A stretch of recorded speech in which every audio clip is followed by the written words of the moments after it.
No pressure. No pressure. No. But maybe we also would like to learn about best practice in New Zealand, Okay. about reform in public sector, how change from transactional to transformation.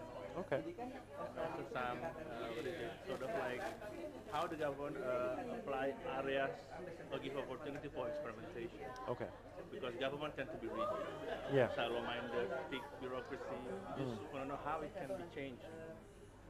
I'll give some examples as we talk. Yeah. I'm going to give you a wide variety because I think Okay. it's helpful for people to see examples that are very, very different. Yes.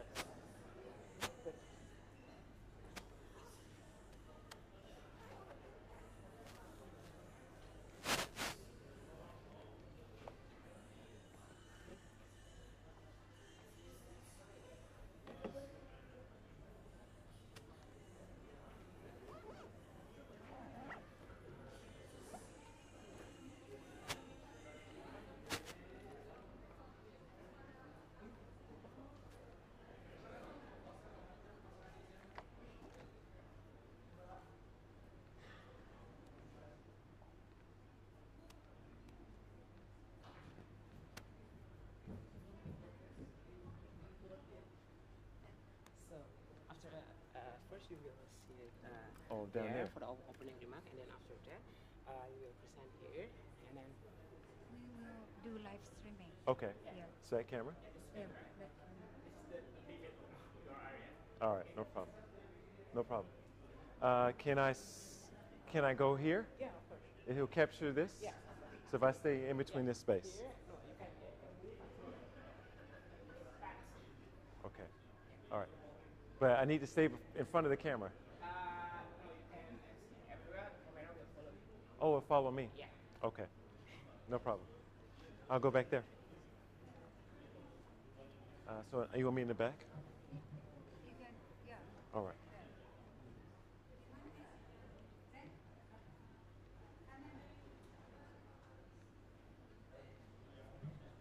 You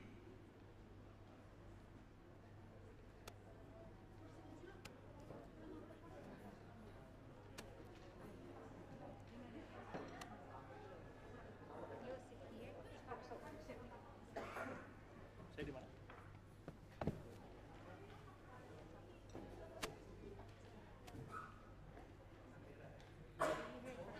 Okay. You'll be in good hands. Afram's got it. He's the best talent you have.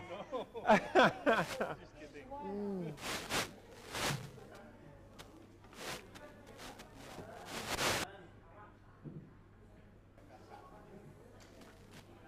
Our minister is very supportive of today Okay. since his administration Oh, wow. created in Setneg. Oh, wow. I'd be keen to learn a little bit about some of the things that have been implemented. And people start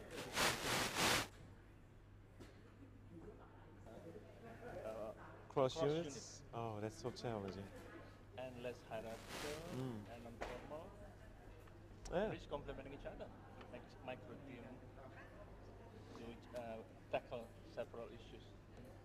Some executive units. It sounds very simple, but I find those to be the hardest innovations to create. Satu menit, 2 menit.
Ladies and gentlemen, good afternoon.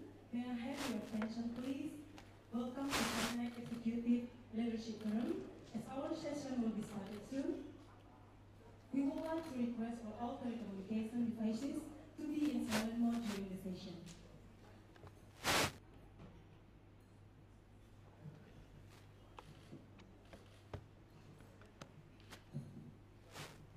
Honorable Bapak Gogor Okonur Hareko, Expert Staff for Politics, Defense and Security, Ministry of State, Sekretariat of the Republic of Indonesia, Honorable Professor Ian O. Williamson, Pro Vice Chancellor and Dean of Commerce at Victoria Business School, Victoria University of Wellington, Honorable ladies and gentlemen, the Ministry of State Secretariat higher level official, distinguished guests and participants, Assalamualaikum warahmatullahi wabarakatuh. Good afternoon. First of all, we would like to welcome and convey our highest gratitude for Professor Ian O. Williamson for your willingness to share your thoughts at the Ministry of State Secretariat on Setneg Executive Leadership Forum, the Human Resource People Management in Driving Organizational Innovation. We also would like to present our sincerest appreciation to all participants of today's Setneg Executive Leadership Forum. Thank you for the enthusiasm in participating on this program. To commence our session, Bapak Samidi Fahrudin, the head of the Center for Training and Education, will deliver his opening remarks. Bapak Samidi Fahrudin, the floor is yours. Terima kasih, Honorable Professor Ian. Welcome to State Sekretariat, dan yang kami hormati para deputi, para asdep, kepala biro maupun pejabat eselon 2, yang saya hormati rekan-rekan juga sebagian dari pejabat eselon 3 dan 4, dan yang terutama yang kami hormati Bapak Bogor selaku sahli dan mewakili Bapak Menteri pada siang hari ini, dan juga kepada rekan kami di Pelatihan yang masih akan bertindak jadi moderator, dan kepada seluruh yang hadir, Assalamualaikum warahmatullahi wabarakatuh. Sorry, Prof. Ian, in Indonesia. Not a problem. And also,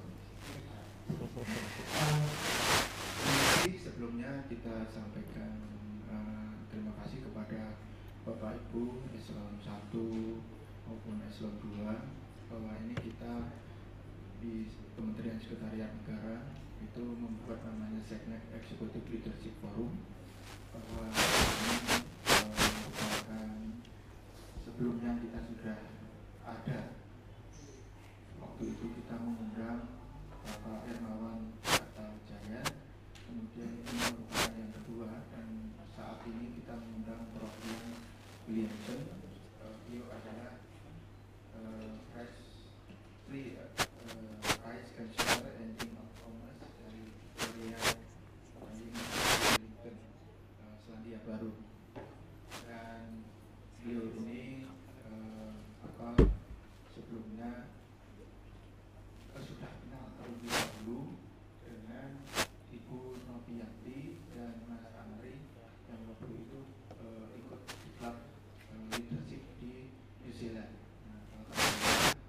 Prof. Ian berkenan hadir di tengah-tengah kita saat kedatangan beliau di Indonesia. Sebelumnya saya mungkin ada yang bertanya Bapak Ibu, bahwa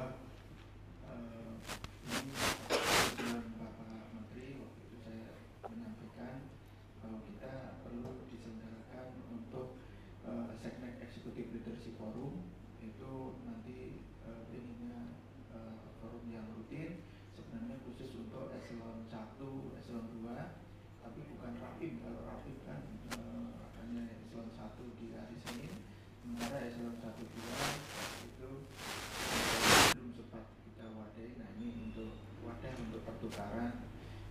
ide, gagasan dan sebagainya dengan mengundang narasumber yang kompeten. Dan ini merupakan yang kedua. Kemudian Bapak Menteri, mohon maaf bahwa pada siang hari ini beliau tidak bisa menjumpai atau bertemu dengan Prof. Ian. Sorry, that Minister could not join this meeting due to tight schedule. And he assigned Mr. Bogor merupakan staf ahli yang ditunjuk oleh beliau untuk mewakili Bapak Menteri. Kemudian yang kedua, Bapak Deputi Bidang Administrasi Aparatur juga mohon maaf beliau sedang cuti. Nah kebetulan Pak Sesmen yang juga sedang ada dinas, sehingga ini yang ketiban campur ya. Sorry, we cannot translate ketiban campur English. Right now, Mr. Bogor, personal official who assigned as represented by Minister. So he will deliver remark to all of the participants as well as lebih lanjut kami sampaikan bahwa memang arahan Pak Deputi selain eselon 1, eselon 2 pada siang hari ini supaya mengundang juga sebagian eselon 3 maupun eselon sebagian kecil yang eselon 4, kemudian termasuk yang PLH ataupun PLT itu juga kita undang karena ada beberapa jabatan yang masih kosong. Ini mudah-mudahan kedepannya betul-betul walaupun ini sudah tahun keempat ya, betul-betul dapat direalisasikan forum yang sebenarnya informal, enggak terlalu formal bagi eselon 1, 2 untuk membicarakan masa depan dan peningkatan kinerja di Kementerian Sekretariat Negara. Jadi itu ide dasarnya, mudah-mudahan dapat terlaksana. Selain itu, forum ini kalau dihitung menggunakan memakai Undang-Undang ASN dan juga PP nomor 11 terutama, bahwa setiap pegawai itu punya hak 20 JP dalam setahun untuk mendapatkan pengembangan kompetensi. Itu merupakan hak.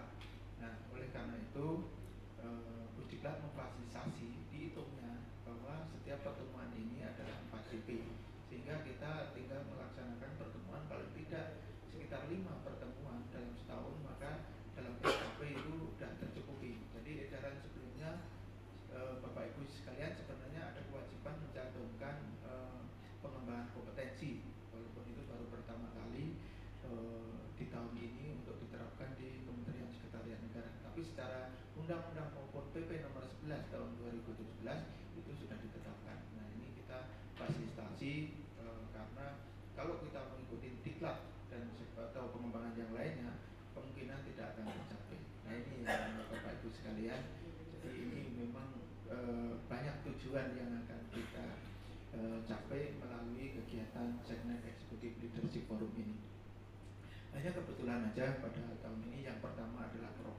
Ian Williamson. Nanti kemarin saya mendapatkan usulan-usulan dari teman-teman sangat terbuka.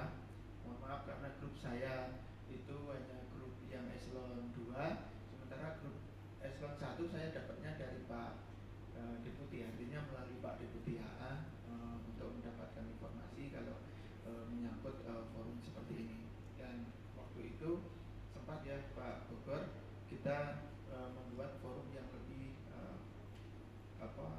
lebih informal dibandingkan forum yang seperti ini. Bapak Ibu sekalian, tadi juga diberikan souvenir, mungkin ada yang sudah membuka atau belum, karena eco-friendly kita ya, pendekatannya sekarang kita sudah tidak ada, alhamdulillah, kecuali except to Prof. Ian that we don't use plastic bottle anymore actually in Sekretariat except you. Semuanya menggunakan tumbler yang sudah punya, sudah dibagikan. Nah, souvenirnya itu kita berikan untuk nyuci dan sedotan. Nanti dicoba di rumah setelah dibersihkan. Silakan nanti khawatirnya dipakai apa ini kan gitu. Tadi ada yang bertanya-tanya, itu itu untuk sedotan dan bisa untuk membersihkan, bisa dipakai berulang-ulang. Ini inovasi dari Pak Karo Umum ini. Kita minta ke Biro Umum, alhamdulillah dipenuhi. Baik, Bapak Ibu sekalian, itu pengantar dari kami. Sekali lagi kami mohon maaf kalau ada kekurangannya. And also, Prof. Yeah, we appreciate. Thank you. And thank you that you come here. That is the first time, I think. And I hope that in the next future we can cooperate with another program with you and as well as with your university. Oke, sekali lagi juga terima kasih Pak Gopar yang berkenan mewakili Bapak Menteri nanti untuk menyampaikan welcome kepada Bapak Ibu sekalian. Terima kasih. Akhirullah, wassalamualaikum warahmatullahi wabarakatuh. Thank you, Bapak Samidi, for the remarks. To continue our agenda, we would like to invite Honorable Bapak Gogor Okonur Hayako to deliver remarks on behalf of Minister of State Sekretariat of the Republic of Indonesia. Bapak Gogor Okonur Hayako, the floor is yours. Thank you. Honorable Professor Ed Williamson, from Vice Chancellor and Dean of Commerce, Victoria Business School, from Wellington, University of Wellington, New Zealand, distinguished fellow from University of Indonesia, my colleagues from Ministry of State Secretariat. Assalamualaikum warahmatullahi wabarakatuh. Good afternoon and may peace be upon us. Today we have this Setneg Executive Leadership Forum organized by the Pusat. Thank you, Pusat, for organizing this forum. And today we have this expert, Professor Ian Williamson, and we are going to discuss quite interesting topic today, which is I believe that has been changed. It's the role of people management in driving organizational innovation. My fellow colleagues, this title that we are going to discuss today has three keywords. The first is people management. The second one is organizational performance, and the third one is innovation. As we know that Minister of State Secretariat, Professor Pratikno, has always been striving in improving our performance based on innovation. And then for the past 4 years, we have seen that there are two strategic approaches that has been conducted by the Minister to achieve this goal. The first is through deregulation, and the second one is through the utilization of the latest development of technology. In time of deregulation, as we have seen, we have got new rules in the ministry regulation which facilitate the training and all those kind of learning facilities for all officials to get knowledge capacity opportunities both in overseas or in Indonesia, and in many kind of opportunities in doing degree or non-degree studies, including actually this kind of forum. For the past 4 years, the Minister has also been encouraging for all of us to have this kind of forum, not only for learning but also to get new kind of ideas that will propel innovation and that will propel new ideas in helping us in doing our daily activities. And the second one is the technological improvement. We have seen that we have got so many management information system, we have got so many technology that we have got implemented in this our management. And currently the Minister has instructed us, Professor Williamson, to not only implement the technology itself but the latest development of technology, such as the big data analytics, artificial intelligence, and also machine learning, in order to help us in digitizing the process of bureaucratics, while this will help us in facilitating the learning process as part of our commitment in building the knowledge capacity for all government officials. We do understand that this is the only way to deal with highly dynamic environment in this era of disruption, which is very challenging to us. But we do believe too that this would be not enough.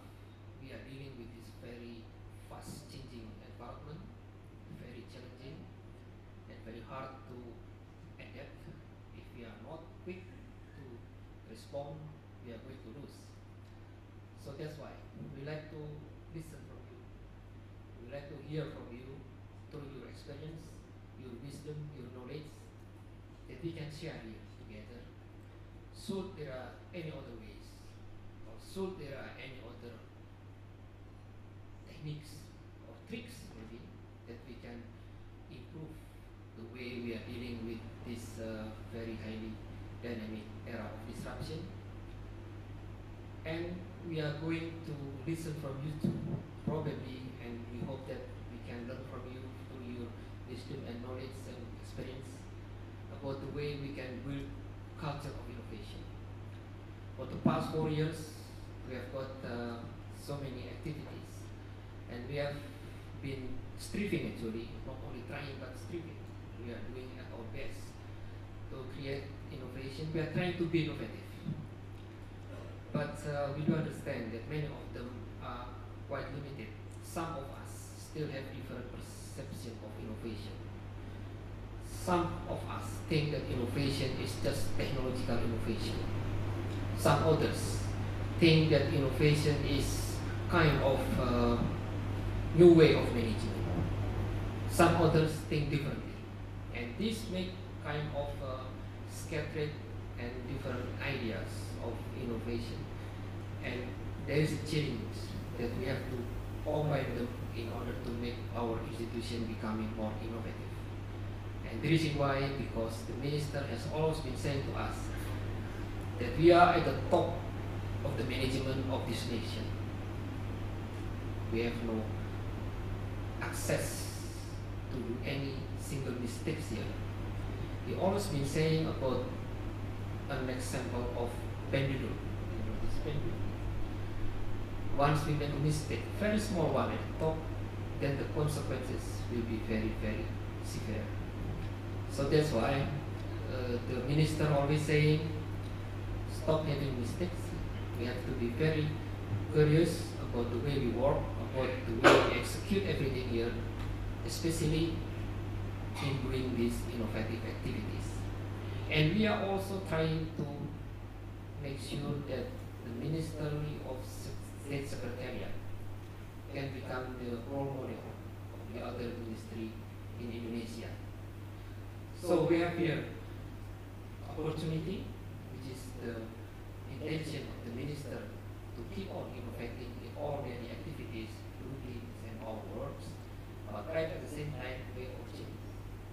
We are at the top of this nation management that we may not make any mistakes because all the consequences will be severe.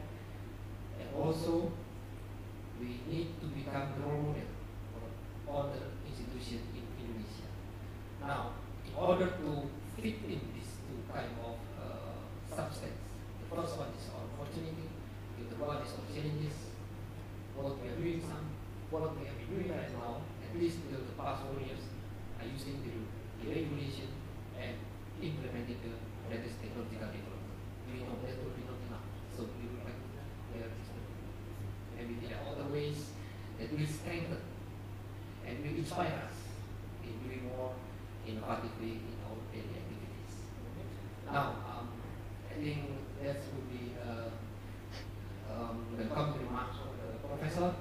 Hopefully, in the next couple of hours, I hope you will have time to share your knowledge and wisdom with us in the next 1 or 2 hours. And with this dismay, I would like to hand over this forum to the moderator so that we can commence with the discussion. Thank you. Assalamualaikum warahmatullahi wabarakatuh. Good afternoon and my peace be with us. Thank you for the wonderful remarks, Bapak Gogoro Harito. We proceed to our next agenda, sharing session from Professor Ian O. Williamson on the topic of human resource, people management and driving organizational innovations. Bapak Afan Sahid Sali will guide this session. Without further ado, I would like to invite Bapak Afan to lead our our primary agenda. Bapak Afan, the floor is yours. Thank you. Assalamualaikum warahmatullahi wabarakatuh. Good afternoon, distinguished guests, Echelon 1 and 2 of Ministry of State Secretariat, ladies and gentlemen. Thank you to each and every one of you for being here with us today. We are very pleased to be able to welcome you to Setneg Executive Leadership Forum at this wonderful place. I'm Arfan Said Salikando, Head of Data and Information Bureau from Secretariat of Presidential Advisory Council. It is an honor to be a moderator for this session with the theme of the role of people management in driving innovation. First of all, may I briefly introduce our guest speaker for today, Professor Ian O. Williamson, said before, is the Pro Vice Chancellor and Dean of Commerce at Victoria Business School at Victoria University, Wellington, New Zealand. Prior to joining Victoria University in 2017, he served on the faculties of the Melbourne Business School, Australia, Rutgers Business School, United States, the Zurich Institute of Business Education in Switzerland, the Robert H. Smith School of Business at the University of Maryland, United States, and Institute of Technology Bandung of Indonesia. Professor Williamson is a globally recognized expert in the area of human resource management. His research examines the impact of talent pipelines on organizational and community outcomes. In particular, his research focuses on how human and social capital influences firm operational and financial outcomes. Talent management in the context of new ventures and growth-oriented firms, the role of human resource practices in driving firm innovation, and also the impact of social issues on firm outcomes. Professor Williamson's research has been widely published in leading academic journals, including Academy of Management Journal, MIT Sloan Management, Organization Science, and Journal of Applied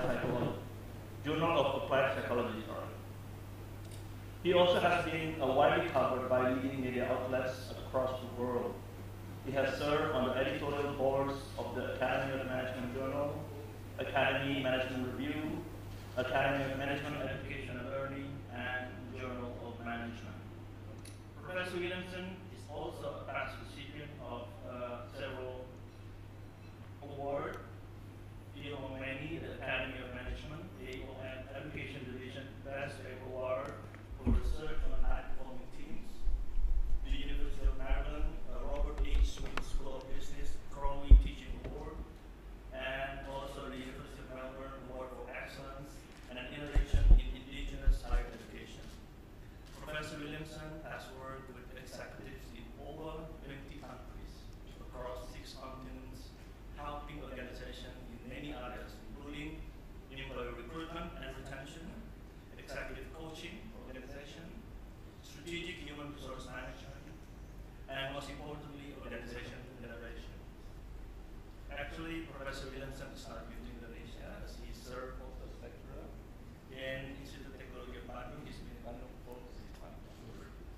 And also he's been covered in Kompas Tempo, 2 leading media in Indonesia back in 2016.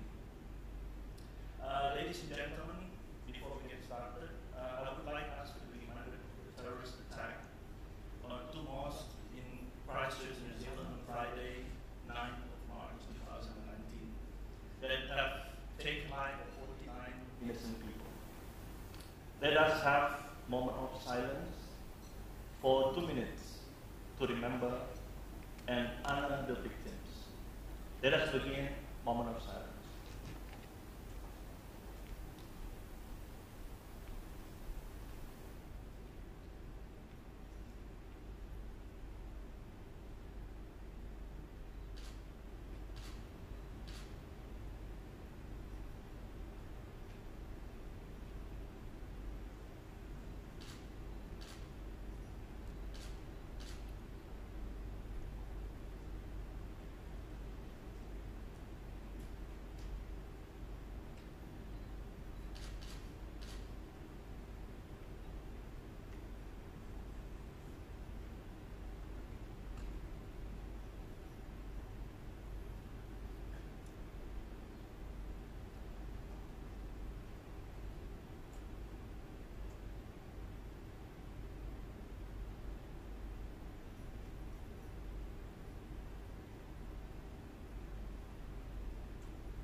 Selamat sore. Good afternoon. And as will be traditional in the Maori language of New Zealand, tena koto, tena koto, tena koto katoa, kia ora. It is really a pleasure to be here today. I really am honored by this opportunity to be in this room, to speak to this group of individuals about a topic which I have spent quite a lot of time thinking about, but also have quite a bit of passion around, because I believe it is something that is quite critical for organizations today. Let me start by saying how much I appreciate you taking the time to offer the moment of silence in recognition of those families and the community that was impacted by the attack last week. It was obviously a very horrific event, one which has deeply scarred New Zealand. It is not who we are as a country. It is not something that we as a country condone. It is not something that represents the values that we have as a country. But one of the things that has been very interesting about this event is that it has really shown the compassion that people all around the world have. And certainly the fact that you would take that time to honor those families and those communities here today is, it means a lot to me. And certainly when I go back to New Zealand, I will share that story with them to have them understand that we are truly connected to Indonesia and truly value the relationship we have with the country and with the communities here today. So thank you very much for that. It really means a lot. Let me acknowledge and thank Pa Samidi and Pa Gogor and the minister for the invitation. Obviously, Ibu Novianti for taking the time to connect with me and to organize this. And we had the opportunity to meet in Wellington. And she mentioned to me that if I was ever here, she would love to have me come speak. I dropped her email saying I was going to be in town, and she delivered. So thank you very much. I appreciate that. Pa Afram, thank you very much for the wonderful introduction. I was sitting there wondering who you were talking about. You kept on going on about all these wonderful things. It did not sound like me, but I guess it is me. So I thank you very much for flattering me with that introduction. So today we're going to talk about innovation. And one of the things that I have spent a lot of time thinking about is how organizations are able to continually drive success. Anybody can get lucky once. You know, any organization can do something right one time. But organizations that can do something right over and over and over again, that to me is a skill. And that represents something that I think is quite unique. Now, over the last, say, 10 years, I've spent a lot of time working with different organizations all around the world. Here are some of the organizations I've spent some time with. You might recognize some of these logos. Some of them are Indonesian organizations, both private sector organizations, government entities, not-for-profit organizations, a wide variety of industries and settings, products, services. And one of the things that I have been working with these organizations around is how are they able to consistently deliver on their mission, despite the fact that the mission is changing because of the environment that they're in.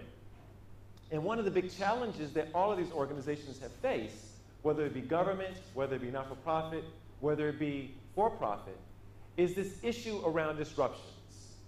Now, this is a term which is used quite frequently today. Everyone and everything is being disrupted, it seems. But I do think it's important for us to at least have a working definition of this concept.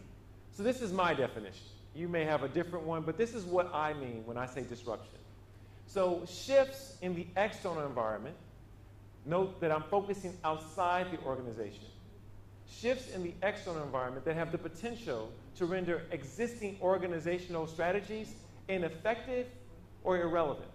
Now, one of the things to note about this, when I'm working with organizations, and they'll say, oh, these disruptions are happening, it is not the case that a disruption makes you less competent. It does not make you incompetent. And in fact, many organizations, when they're dealing with radical changes, one of their reactions is to work harder at the things that they do. They say, well, given that everything is going on, one of the ways we can solve this is to stick to the things we know how to do well. And we'll do them even harder and we'll work even harder. It is not the case that competence is the solution, right? The challenge with a disruption is it takes the thing that you're good at and it makes that thing irrelevant to your external environment or ineffective in serving that environment. So doing the thing that you do well even more will only make you less relevant. And that's a trap, because the thing that we know how to do is the thing that we typically hold on to when we are confronted with something new, when we are confronted with something challenging. But that is the exact opposite response that a successful organization should engage in a period of major disruption. Now, these disruptions come in a wide variety of forms. They can be technology, which is often the one that gets most of the attention. It can be issues around customer preferences. It can be changes in regulations. It can be competitive actions. It could be demographic changes. It could be social issues. All of these things, in my mind, are currently creating major disruptions for a wide variety of organizations. And I want to talk to you today about how some organizations have been able to thrive in these environments because of their ability to create innovative solutions. But more particularly, I want to focus on how they created those solutions through the ways in which they manage their workforce. And as leaders here today, you will have decisions that you will make around your teams, your people, that those decisions will shape the propensity of your organization to be innovative. So I want to focus in specifically on Southeast Asia, specifically the ASEAN region. So a few years ago, in 2016, at the end of the year, we launched this book, Doing Business in ASEAN Markets. And I should acknowledge my co-authors, Peter Verheysen, Mark Crosby, and Natalia Sobajaya. Peter and Natalia actually live here in Indonesia. Mark is from Australia. And we were very interested in understanding how are organizations across this dynamic, amazing region of the ASEAN, how are they doing well? What are some of the challenges they're facing? And how are they overcoming them? And this was a very insightful opportunity for me to learn a lot more about the region. And in this book, we interviewed leaders from a wide variety of organizations, for-profit firms, domestic organizations, multinational organizations, not-for-profit organizations, to understand what they saw as being some of the key challenges, but also ways forward.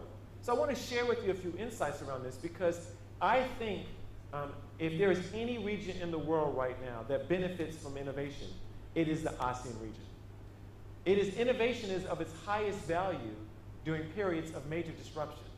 And in fact, the ASEAN region, because of its dynamic nature, if you are innovative, there is no better place in the world to reward innovation than where we are right now.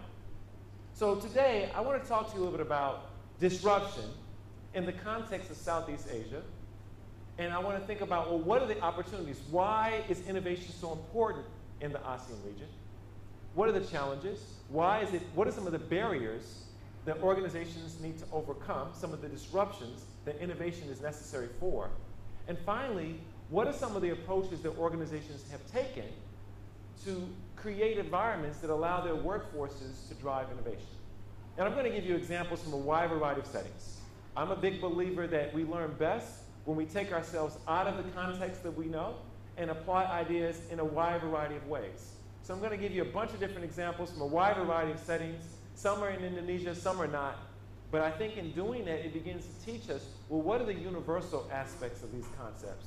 What can I be applying? And also, if it's being used in one setting, perhaps it might give me an idea about what I can do in mine. So let's start with this process. So let's start with the opportunity. Now, this is probably not lost on you. You live here. So many of these things you may already know, but I think it's important to emphasize. This is probably one of the most dynamic and amazing parts of the world right now. And you have a front row seat to something that we've not really ever seen before. So here are some characteristics of the ASEAN market. We know about the population, 620 million approximately, a very large group of individuals, a very diverse group of individuals, a very young group of individuals, which is quite important. I saw some statistics, 67% of the population in Indonesia is of the working age, which is much, much higher than it would be in, say, countries like New Zealand, and substantially higher than it would be in countries like Japan. The combined GDP or PDP for the region, 2.7 trillion and increasing. The average growth rate for the region, an amazing 5.1%. To give you some sense, the growth rate in New Zealand's just under 3%. So this would be unbelievable in New Zealand. Projected to be the 4th largest market in the world after China, India, and the US by 2030. Attracts more foreign investment than China, so everyone talks about China as this growth engine, and it is. But in fact, the growth really is beginning to happen here. You have this large group of individuals who have moved into the middle income, but they expect it to almost double over the next 5 to 6 years. Probably the statistic that I found most interesting was in 2017, 60% of all the growth that occurred on the planet occurred in the Southeast Asia region. This is the engine that is driving growth and activity all around the world. And that is a phenomenal outcome. And you can see it in some other statistics. Here's a comparison with the Latin American region versus developing Asian countries. And you're looking at the growth in export goods. In business schools, we use a lot of charts. And I noticed something about all the charts. When the line goes up and to the right, it's always good. And so this is an unbelievably good chart for what is going on in Southeast Asia. So this is something that you're living every day. And certainly, I had not been to Jakarta in about a year. For quite a long time, I've been coming to Indonesia, but the last year I had not made it to Jakarta. And it was amazing to me just to look at all the changes that have happened in that 1 year since I was last year. And that just reflects this tremendous opportunity and tremendous growth that is happening. So given that, this is an environment that rewards innovation. But it is also an environment that calls for innovation. Because these opportunities are not just happening without some challenges. And these are things that you probably are aware of. And in your role in government here, I imagine spend quite a bit of time thinking about how can we allow our community, how can we allow Indonesia to overcome these challenges. So I'm going to give you a few that were highlighted by some of the leaders that we spoke to in our book. When we asked them, what are some of the major challenges that organizations are facing in the ASEAN region, these are some of the things that they emphasized to us. So strength of institutions was one. Concentration of ownership was another. And a third one was the talent pipeline in communities. And I'll talk a little bit in detail about each of these because I think they represent major constraints or major disruptions that are calling for innovative outcomes. So let's look at strength of institutions. So this is an interesting chart. It shares with us some data that was calculated by Transparency International around ease of doing business. And it ranks countries, one being the highest and then down from there. New Zealand, as it turns out, in 2017, was the top-rated country in the world in terms of ease of doing business. And one of the reasons why that was the case is because the institutions there are seen as very transparent, very reliable, very consistent. So when a person is doing business there, it's easy to set up business. The operations, the regulatory practices, the enforcement of law is being seen as very consistent and transparent, which allows individuals to have the consistency to make investment. Now, what I've done is I've given some comparisons to some of the countries across Southeast Asia. And what you'll notice is that this is a challenge in many countries. Singapore scored very highly, but after that, many of the countries had their challenges. In Indonesia, at number 96, obviously, this is an area where the institutions have created some barriers. I was looking at the newspaper today, reading one of the front page articles, and it was talking about, one of the business leaders was talking about the need for consistency in institutions so that businesses have the ability to make investments, which obviously generates employment, which generates well-being. And so this is a big issue, and one in which not that cannot be navigated, but one in which does create challenges for organizations, not just business organizations, not-for-profit organizations as well. And so this is something that is a common issue across many countries in the region, which is a challenge and requires organizations to deal with some innovations. We also know that governance or strong institutions is highly related to competitiveness. So here's a chart looking at the good governance or strength of institutions in societies and the performance of those societies. And what you see is as the governance improves, the performance of the society increases. And so there's a real need for improvement in these particular areas. So that's one challenge, strength of institutions. How strong is the legal system? How effective is the regulatory environment? How transparent are the systems? How effectively do they work? And how reliable are they? Another big issue that the leaders that we interviewed talked about was this issue of concentration of ownership in the various economies. And what I mean by that is the ASEAN region, as it has grown in a way that's very different than what you might find in, say, economies like Australia or New Zealand or America. What you have are very large players who have huge influence on specific aspects of the economy. So, for example, in Indonesia, you have very large, very dominant state-owned enterprises that play huge roles in most industries. And they are dominant and have very large market share. Now, that's fine. And in fact, there was a very interesting article in the paper today talking about some of the very successful state-owned enterprises that have, Indonesian state-owned enterprises. However, one of the things about that is that concentration of ownership, while it can generate some outcomes that are good, it also creates situations where those players can skew the marketplace. They can skew the way in which work is done, and as a result, it reduces some of the transparency about how activities occur. The other thing you have, and this is very common also in Indonesia, is you have very large, very influential family conglomerates. And so you have many sectors which is either dominated by a state-owned enterprise and or family conglomerate and very little else. And so again, they have the ability to skew the rules, skew the way in which things are done. And that makes it very difficult for new entrants and or for actual execution of activity. So I have some data on Indonesia, which was quite eye-opening. Over 70% of the 50 largest firms are either state-owned enterprises or family-owned conglomerates here. That number would be almost single digits if you looked at New Zealand's economy, which is dominated by small, medium-sized enterprises. And in America, you have a very different setup as well, where you have publicly traded firms. And 58% of all assets in Indonesia, one study suggested, at least those assets listed on the stock exchange here, controlled by 10 families. And so what this does, it becomes to create challenges around inequality, income distribution, economic development in an even manner, and also the way in which activities occur. So these are challenges that have been identified by certain leaders across the region. And Indonesia is not unique in this. These two things, if you put them together, represent a pretty interesting story. So here's an article that my colleagues and I published last year in one of the Indonesian Strategic Review. And what we look at is we compare countries around the world on these two dynamics: strength of institutions and concentration of ownership.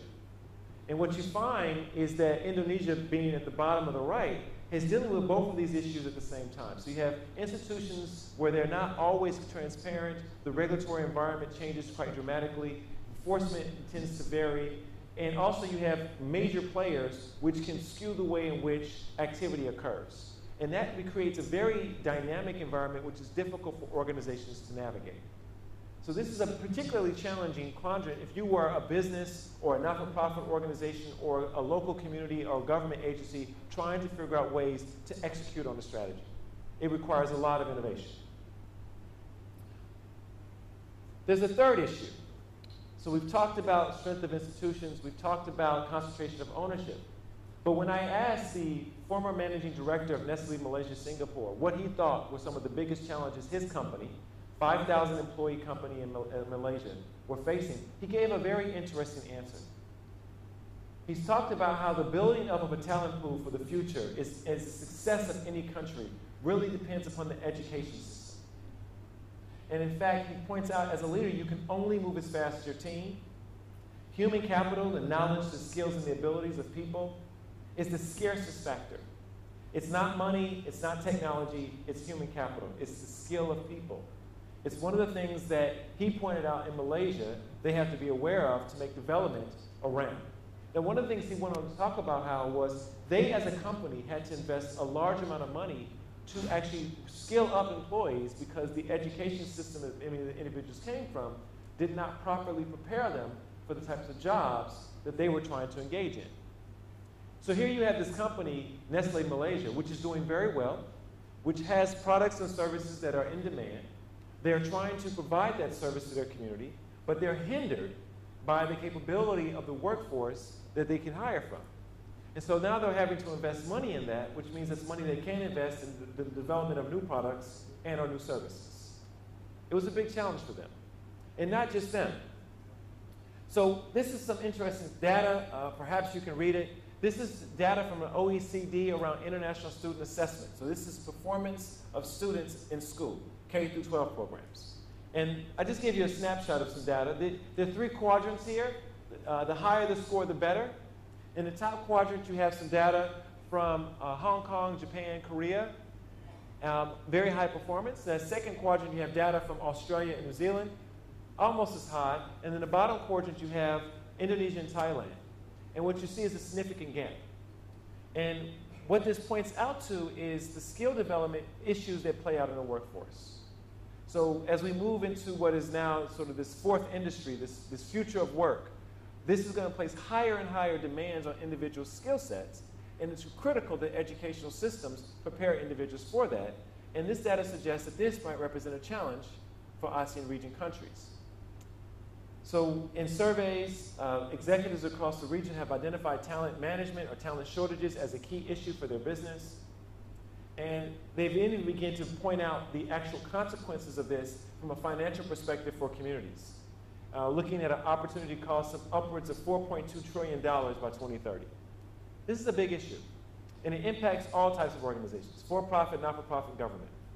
So here we have three really interesting, very challenging issues. These, in my mind, are disruptions, right? And these disruptions impact all forms of organizations. And they impact in some really interesting ways. So it makes it harder for these organizations to get access, or these communities to get access to capital.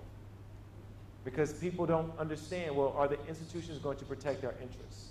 It makes it difficult for individuals to navigate the regulatory environment. It may make it difficult for actual regulatory processes to be enforced. As a result, it can increase the cost of engaging in activity. It can generate corrupt outcomes. There are reputational risks that are generated from this. Perhaps most importantly, a lot of my time over the last 10 years has been thinking about the intersection between social issues and economic issues. And what I really have focused in on is how those issues create negative outcomes in the community. Perhaps most importantly, some of the outcomes that this can generate is income inequality or uneven economic development. And perhaps as well, as a result, stability in community, and even one step further, maintaining cultural integrity. So if you think about it very simply, if you have uneven economic development in a community, for example, oftentimes in rural settings, what happens? Those people leave because there's no jobs. Where do they go? They go to cities. But when they go to the cities, what happens to the culture, the community, the language that they left behind? Is it able to be passed down from generation to generation? Less likely. And so the community not only loses the people and the economic outcome, it loses its identity as a culture. So these are really important issues, all of which I think are critical, and they all call for innovation. So here you have this dynamic, exciting region, the ASEAN region. Everyone in the world is turning its attention to it. You have more capital flowing into this region than any other part of the world. Yet it also is simultaneously going through major challenges. How then do organizations navigate this? My suggestion would be innovation is the key. So what is innovation? What are we talking about? Like disruption, there are a lot of definitions that are used for innovation. This is my definition. Again, you might have another one, but that's okay. I think it's a two-step process. The first step is one we oftentimes think about, the invention of ideas. So this is what we make good movies about. You know, the Einsteins of the world, the beautiful minds, the people who come up with these wonderful ideas out of the blue. That's great. And here are some examples of some of the ones that are really changing our world right now. So battery storage technology by Tesla, cloud computing, rocket technology that has made it more and more inexpensive for people to launch rockets. So there was recently a rocket launched for Indonesia on SpaceX that will provide telecommunication services. And the reason why that was able to be done is because the price point for being able to launch satellites has gone down dramatically. It's a fantastic outcome. Artificial intelligence and the ability to have machine learning and processing. Open data. This is a very big deal for many governments around the world in terms of how will governments use data and the opening of data to allow for innovation in their communities. Even things like 3D printing and the ability to locally produce products and reduce carbon footprint and other types of climate change related outcomes by not having to ship things around the world. These are all major ideas, technological breakthroughs. Yes, they are a part of innovation. But what I will say is this technology is just one step in the process. For me, true innovation is not just the invention of an idea or a technology. It is the harnessing of that idea to create valuable processes, products, and services over time. And when I work with organizations, what I tend to find is they tend to not lack ideas. Most organizations, I'm sure yours is the case as well, they can buy technology. The invention of ideas is not the issue. How do I harness the technology for purposes that are consistent with my mission consistently so that I generate value for my community? That's a much more difficult thing. And my point simply being, innovation is more than just generating good ideas or good forms of technology. There's a little bit more to it. And it is that second step, I think in particular, where people management is critical. I'll give you some reasons why I think that. So there was a research that was done at the University of Melbourne in Australia.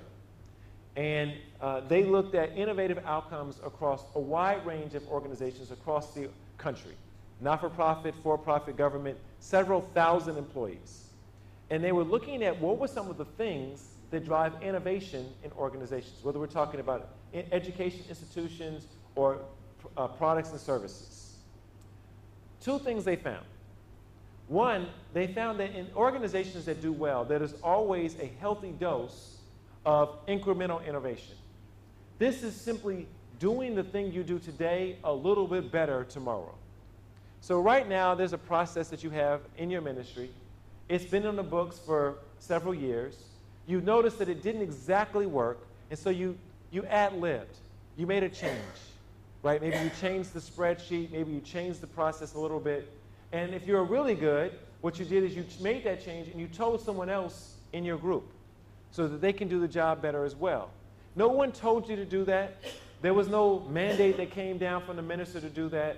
It happened because you had really highly skilled, motivated individuals who just saw a way to do something better. And that is critical. And we'll call that incremental innovation. You're doing something different, but you're still kind of doing the same activity. And that makes organizations better. However, when you're dealing with major disruptions, like the technologies we just discussed, like the social issues we just discussed, incremental innovations are not going to make the difference. In those situations, the organization has to fundamentally change its activities, who it serves, and what it provides. That is what we're going to call a radical innovation. In those situations, what this study found was it was not the skills level of the frontline staff, of the frontline employees. It was the skill level of the leadership, the managers, the senior leadership. How do they think? What are their skill sets? That was the big driver for whether or not these organizations successfully engaged in radical innovation. And what this points out to, and I think is quite relevant to all the individuals in this room today, because you're here today because you are leaders in this organization. Radical innovation requires explicit senior leadership commitment and support. It is the mindset, the skill, and the orientation of senior leaders that creates the space for its workforce to engage in radical innovation. And my point would simply be the types of issues, the opportunities that were presented earlier today around the region, they are ones that call for not incremental innovation, they call for radical innovation. And that is going to be heavily tied to the decisions the senior leaders make. So in the time I have, I want to share with you a few ideas about how leaders can create environments that support innovation, and in particular, radical innovation. Right? Because I believe that is the big opportunity for you, the ministry here today, as well as for the broader government in Indonesia, as it realizes the wonderful opportunities that are happening in the country and the region right now. And in doing this, I want to talk to you about a few things. Organizations that I've worked with that have been very successful in creating environments that support radical innovation, those leaders have given very clear thought to how they create new capabilities in their organization. So the first thing we're going to talk about is capability. How do you create new capabilities that allow for radical innovation to happen? The second thing we'll talk about is the actual behaviors of the leaders, the way they behave, the way they carry themselves, the way they focus the attention of their staff. That has implications about whether or not they can actually execute on these radical ideas. So capability gives you the potential for innovation, and the behaviors of the leader give you the opportunity to execute. So I apologize. I did not get the memo about the plastic. So don't kick me out, but I'm very thirsty. So I want to spend a little time, first and foremost, talking about capability. What is it that these leaders are doing that creates capability in their organization?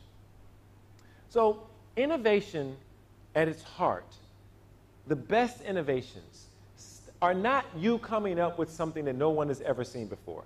That happens, but very rarely. Very rarely in this planet of almost 9 billion people do we come up with an idea that nobody else thought about. What tends to be the case in most organizations is that innovation is driven by the combination of existing bodies of expertise. It is taking ideas from one domain and combining them with ideas in another domain that no one ever thought to do. That is the most common form of radical innovation in organizations. So what you begin to appreciate, it is the combination of complementary expertise that drives most successful innovations. And if you think about that, if it's taking ideas from one domain and combining them with the ideas from another domain, what you begin to appreciate is successful radical innovations tend to occur in situations where you bring together different types of people, right? Different types of stakeholders. That bringing together is the combination of ideas and expertise that generates the innovation. And what I've noticed in successful innovations is that leaders have given a lot of thought to who are the stakeholders that represents different bodies of expertise that will allow us to create novel solutions to our challenges. And how can we bring them together to allow that to materialize? So I'm going to give you some examples.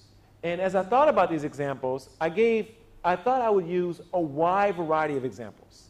So I'm going to bounce around the globe. I'm going to give you examples from a bunch of different settings, different industries. Some of them are from for-profit settings, some of them from not-for-profit settings. But one of the common elements across all these examples, despite the fact that they're dealing with very different disruptions, is that at its heart, what the leaders have done is they've created new ways to combine complementary expertise. So let me give you an example. How many of you have heard of this airline? Etihad? Yes? Have you heard of them? Yes? So would you say they are a successful organization? Yes? No? Yes. Etihad has been one of the more successful airlines over the last 10 years. They've grown dramatically, and they have received quite a bit of recognition for their service and their growth. They are a state-owned enterprise. They are owned by the Abu Dhabi government. And this has been, by and large, a very successful thing. Not only has this organization done well, but they have the ability to do even better. So they're nowhere near the peak of what they could be. There's growing demand for air travel by more and more people in communities that they serve. And they believe that they can actually increase the amount of revenue they generate. Keep in mind, they are a state-owned enterprise, so as they grow and they generate more revenue and profit, this benefits the city of the area of Abu Dhabi. So this benefits the country. So they have some ideas. They even know how to do this. So they've done some research, and they've figured out that one of the ways to increase the number of passengers that use their service is to enhance their customer satisfaction. It makes sense? If you have a good experience with the airline, are you more likely to fly the airline again? Yes. Right? And so this is one of the ways in which they can improve the business. And one of the ways they can do that is by increasing the capability of their sales staff. By having a sales staff that's more knowledgeable, that provides better service, that is more in tune to the needs of the customer, people feel more satisfied, and as a result, they fly more, which generates more revenue and outcome for the company and the community. Makes sense. They even know which sales staff to focus on. They have call centers. They've thought very clearly about this. If they can create more call centers, get better skilled staff, they'll improve their sales. So this organization has figured it out. They have the right planes. They fly to the right locations. They have a good business model. They have money. This should be very easy. However, there's a problem. So I was spending some time with this organization, and I was talking to them about what were some of the barriers to growth. They have brand new planes. They have great routes. They have good staff. But they didn't have enough good staff. And this was one of the things that came up, that they have a large percentage of people in this particular country, in the UAE, where they tend to not want to work for private sector organizations. They like to work for government agencies, not state-owned enterprises or private sector organizations. And one of the reasons is, historically, the government paid more than the private sector. Not the case in New Zealand, unfortunately, but it is the case in the UAE. And so it was very difficult for them to attract talent. And then there was another issue, that many of the women in that community did not work. Because of cultural practices, it was very uncommon for women to want to be in mixed gender environments. And as a result, many of the women, despite the fact that the women tend to go to college and are highly educated, tended to not participate in the workforce. All of which meant it was very difficult for Etihad to actually find employees who they can hire who would allow them to grow the business. So think about that. They have everything they need, but they can't get the people to come work for a successful company. In most communities, that would never be a problem, but that was a big issue here. So what do? Now, they could try to get foreign employees to come, but that represents a bunch of challenges. They could just say, we're not going to grow, but then that would be against the mission of being a state-owned enterprise, which is providing value back to their community. So then they came up with an idea. Innovation. Remember I said disruptions can come in a lot of different forms. This was not a disruption around technology. This was a disruption associated with social issues and demographics. They had to come up with a way to attract a workforce that currently had not even thought about working or did not think about working for corporations. And that innovation had to center around the culture of the community. So they said, well, if women represent a highly underrepresented population in the workforce and they're highly skilled, what innovation could we provide to make our organization more successful in attracting women employees? Now keep in mind, this had big issues because it was not only the case that Etihad could not attract talent. By not having people work in private sector, this meant that the government, many of the people in the community were on the payroll of the government, which meant that the expenses of the government were quite high, which is not sustainable. It also meant that you did not have people participating in the workforce, and we know that work is one of the things that actually allows individuals to have fullness of life and a sense of well-being. So this was another issue that the government was very keen to. How can we get more people, particularly women, to get involved in the workforce? So here you have a corporation, Etihad, trying to develop an environment that is conducive for women. And what they come up with is an all-women call center. Now, I would not recommend this in Indonesia, and I probably wouldn't recommend this in New Zealand. But in that society, in that culture, this worked. This was a good thing for them. But they didn't know how to do this. They knew how to fly airplanes, but they didn't know how to actually manage a workforce that had women. So what did? They went to the government. They went to the Abu Dhabi Human Resource Authority, and they actually said, we are trying to figure out ways to attract more Abu Dhabi citizens into the private sector. Can you help us? The government agency said, well, because we know that we need more citizens to not just work for the government, we will actually work with you to craft your recruitment strategy. How many of you have worked with a private sector organization to develop its recruitment strategy for staff? Have you ever thought about doing that as a government agency? Has a private sector company ever come to you and knocked on the door and said, hey, can you help us run our business? Think about that. I mean, when the Abu Dhabi Human Resource Authority official got that phone call from Etihad saying, we wanted to come talk to you because we want you to help us run our business, what do you think that person said? That's not my job. What are you talking about? But then they pointed out, they said, well, listen, if we run our business better, it will allow us to employ more people from the community. If we employ more people from the community, isn't that one of your strategic goals as a government? So the government official goes, I guess I better take this phone call. So they get together and they say, well, you as a government have the ability to project a message that is legitimate that we as a company cannot. You know, people are very comfortable working for the government. They believe that that's a good employer. But what if the government actually said, now, Etihad's a good employer too? Never thought about that. So then they said, well, what will we do when we have the women come? We don't know how to create a workforce, a work environment that is conducive and supportive for women. They noticed that 75% of the people who go to university in UAE are women. Most of the universities are full of women. So they said, well, wait a second. The universities have figured out how to create environments that are supportive of women. Why don't we go talk to them? So here you have a university dean, like myself, who gets a phone call, can you help us run our workforce? And I go, well, I don't know, I'm not an airline. I teach people. I don't do, no, but you figured out a way to effectively teach women, and you created an environment that they are enthused to be in and excited and do successfully well in. What can we learn from you? So here you have local government working with university, working with a corporation to create an all-woman call center. And why a call center? Because if we get a better workforce, we get a better sales force, we actually sell more tickets, we generate more profit, we generate better outcomes for the community. So I've been to this all-women call center. It was quite fascinating. I'd never been in a building where I was the only man before. It was quite intimidating. And the women there were phenomenal, phenomenal employees, highly productive, exceptionally engaged.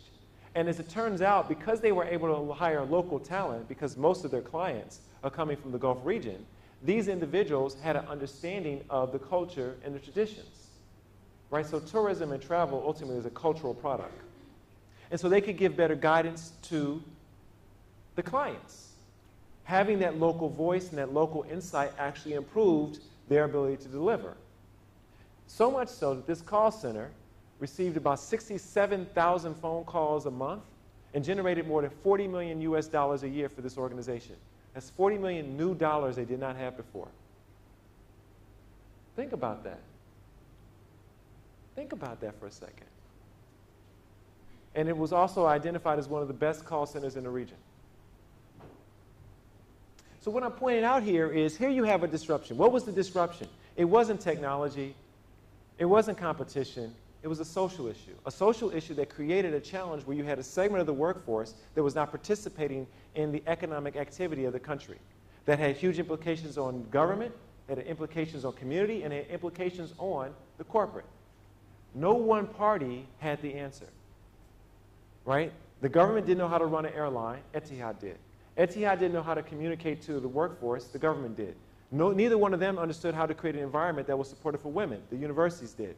And when they finally got together and realized that all of them, why would the universities want to participate? What do you think is the most important thing I think about as a dean, as a business school dean? The one thing that I always want is I want to make sure that the education my students receive allows them to get a job. Because if they came here trying to get a job and we didn't give them an education that allowed that to happen, that was a really bad investment. So if I have an employer come to me and say, will you create a work environment for us? Help us create a work environment that will be perfect for your students. Do you think I'd be excited by that? I would love that. That would always be the first thing I'd want to focus on that day. Combination of complementary expertise. Does that make sense? That's what created a capability for this innovation. Let me give you another example. So I am from Chicago. You guys familiar with this city? Have you heard of Chicago, Illinois in America? This is my hometown. My mother and father and my brothers and most of my other family still live there. I love going home. I try to get home at least once or twice a year. Everybody in the world has heard of Chicago Bulls. We like basketball there. This is true. The stereotype is true. So I grew up there, and while Chicago is a phenomenal city, I would highly recommend you go, particularly in the summer, not so much in the winter. There are pockets in the city that have some challenges. And one of the challenges is violence. We have an epidemic of youth violence in Chicago. It's largely around gangs, and it has had some really devastating impacts on the community. Not the whole city, but particular communities. So here's a picture. Now, this is not the school I went to, but it looks exactly like the school I went to. So if you fast forward a few decades, go back and past, that could very easily be me just walking out of school. This is a picture as the kids were leaving school one day. So you have kids, you have a school. What's the one thing in the picture that stands out that's a little odd? What would you not normally associate with a school and kids? What do you see? The police car. And it's not just one police car. If you look closely, what else do you see? It's two police cars right next to each other. And so we had an incident in Chicago that got quite a bit of attention. There was a situation where a kid left school with her friends, and there was a big fight, and someone pulled out their phone and they videoed it, and unfortunately the child died in the fight. And this was posted on YouTube, and it went viral, and it was a very big deal. And the mayor of the city was like, we cannot have this. We cannot have this type of violence. It was horrific, very sad. And so they said, you know, whenever you have a violent situation, who typically solves violent situations in communities? Who do you call when you have violence? The police. So immediately the mayor said, we're going to get all the police out and they're going to surround the schools. So here you have 2 police cars and probably 3 to 4 police officers literally 50 meters from each other. Nothing's happening to these kids, trust me. But of course, if you have 2 police cars on the same corner, what's going on 2 blocks away? Are they there? No, they're not there. They can only be in one place at a time. And in fact, what they found was most of the violence was actually not happening at the schools. It was happening as the kids were walking to school. So you have your local schools, the kids come from different communities as they're commuting to the school. Because they come from different communities, the communities oftentimes have different gangs, and this generates the fighting, which generates the violence. And as it turns out, even though they put huge numbers of police around the schools, it did not solve the problem. So why is this relevant? Why would I point this out? So the education system, the Chicago public school system, this is a government agency. Their job is to teach children. They teach roughly 700,000 students every year. There's 3 million people in Chicago. So this is a huge education institution. And this issue, violence, do you think this was having an impact on the educational outcomes of the kids? Yeah, if you're worried about getting to school and getting home every day, are you focusing on math or reading? No, you're not, right? And so this was a big deal. And it wasn't caused by them. It was caused by something that had nothing to do with education, but it was impacting education. So let me show you something else. Here's some statistics, just to give you a sense of the scale. So in 1965, if we go back several decades, if you look at the people who were victims of homicide, who were killed, between the ages of 15 and 24, this was roughly 17% of all the homicides in Chicago. Fast forward to 1975, it's 29% of all homicides. Fast forward to 2005, it's 40%, and in 2017, roughly 2018, 44% of all the homicides in the city were kids. Can you imagine that? To give you some sense of scale, they have almost 700 murders a year in Chicago. This is a huge issue. Even worse, if you look at the statistics as to who's committing the crime, so who are the individuals who are committing the homicides? As it turns out, in 1995, about 65% of all the people who committed the crime were young people. So this is literally an epidemic of young people killing other young people, which has huge disruptive impacts. You would never want a child to go through something like that. So this is a big issue, and the Chicago public school system was trying to solve it with police, but it didn't work. Let me show you a different statistic. I'm going to just show you something completely different, and you may go, why, but I'll explain it to you.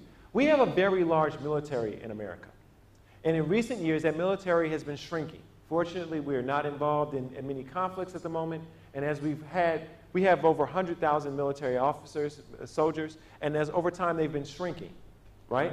And as people get out of the military, they have to find jobs. But what we found is that when veterans left the military, it was actually very difficult for them to get jobs. And the veteran military unemployment rate was almost triple the rate of a typical citizen, which is quite odd because the U.S. military is a voluntary-only military. And as a result, it's not actually that easy to get in. And once you get in, the military spends a tremendous amount of money training people. So these individuals who are getting out of the military are actually highly skilled.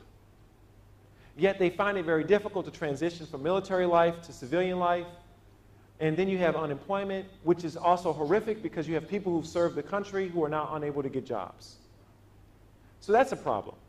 And the government has to put a lot of money into providing veteran services. Now, why would I show you these two things? What would they have to do with each other? In one case, we're dealing with the Chicago public school system trying to educate kids and figure out ways to reduce violence. On the other, we have the military trying to figure out how to improve employment outcomes for veterans. I'm going to share a personal story with you. So I have a brother. My brother served in the U.S. military for quite a long period of time. He's gotten out of the military, and he created a not-for-profit organization to support veterans. And in that organization, one of the things they wanted to focus on was helping veterans, military veterans, find ways to get jobs. Now, he lives in Chicago. We grew up, in the city together. And he noticed the violence as well. And he began to appreciate, however, that in those communities where all the violence was happening, many of the people who lived in that community were actually veterans. And veterans, as it turns out, tend to be highly respected and regarded by people in the community, much more so than the police. So the police oftentimes are not as respected as the veterans. So he had an idea. Here he has veterans who are highly regarded for their service. They're highly skilled, and they've been trained, almost all of them, to deal with conflict, and specifically conflict management. So he went to the Chicago public school system. He says, you have a problem. You would like to improve the educational outcomes of kids, but you cannot because the kids are dealing with violence. I have a group of veterans who have skill sets in dealing with conflict and diffusion of conflict. They live in the communities where these kids live, but they're unemployed. So this is what I want to do. I want to create a program where the veterans, as the kids go to school and as they come home every day, stand outside on the corners, plain clothes, no weapons, and as the kids walk by, they just talk to them. And they monitor what's going on. And my belief is because those veterans are highly skilled at identifying conflict and diffusing conflict, when the children begin to fight or begin to get in antagonistic behavior, the veterans will step in, they will diffuse it, the kids will respect them because they're veterans, and you will have a drop in violence. So I want you to pay our organization to hire these veterans to do this service. It will reduce your violence, and it will provide the veterans with employment, which allows them to transition into other jobs. So he did this, and they called it Safe Passage, and it worked. So here's a picture of a gentleman, Herman, who's a veteran of the U.S. military. He's standing in front of the high school that was my rival high school when I was a young kid. This was the high school that, where I went to high school was a school called Kenwood, and this high school is called Hyde Park, and they're about 10 blocks from each other. I would like to say that I never got into a fight as a child and I was a perfect child, but that would be a lie. And when I did get into a fight, it was almost always with somebody from Hyde Park. This was the school that I had to get by every day to get home. And I would have to sit down and think about how am I going to get past this school without having any activity happen. I needed Herman. And when they introduced this program, as it turns out, the violent incidents dropped dramatically.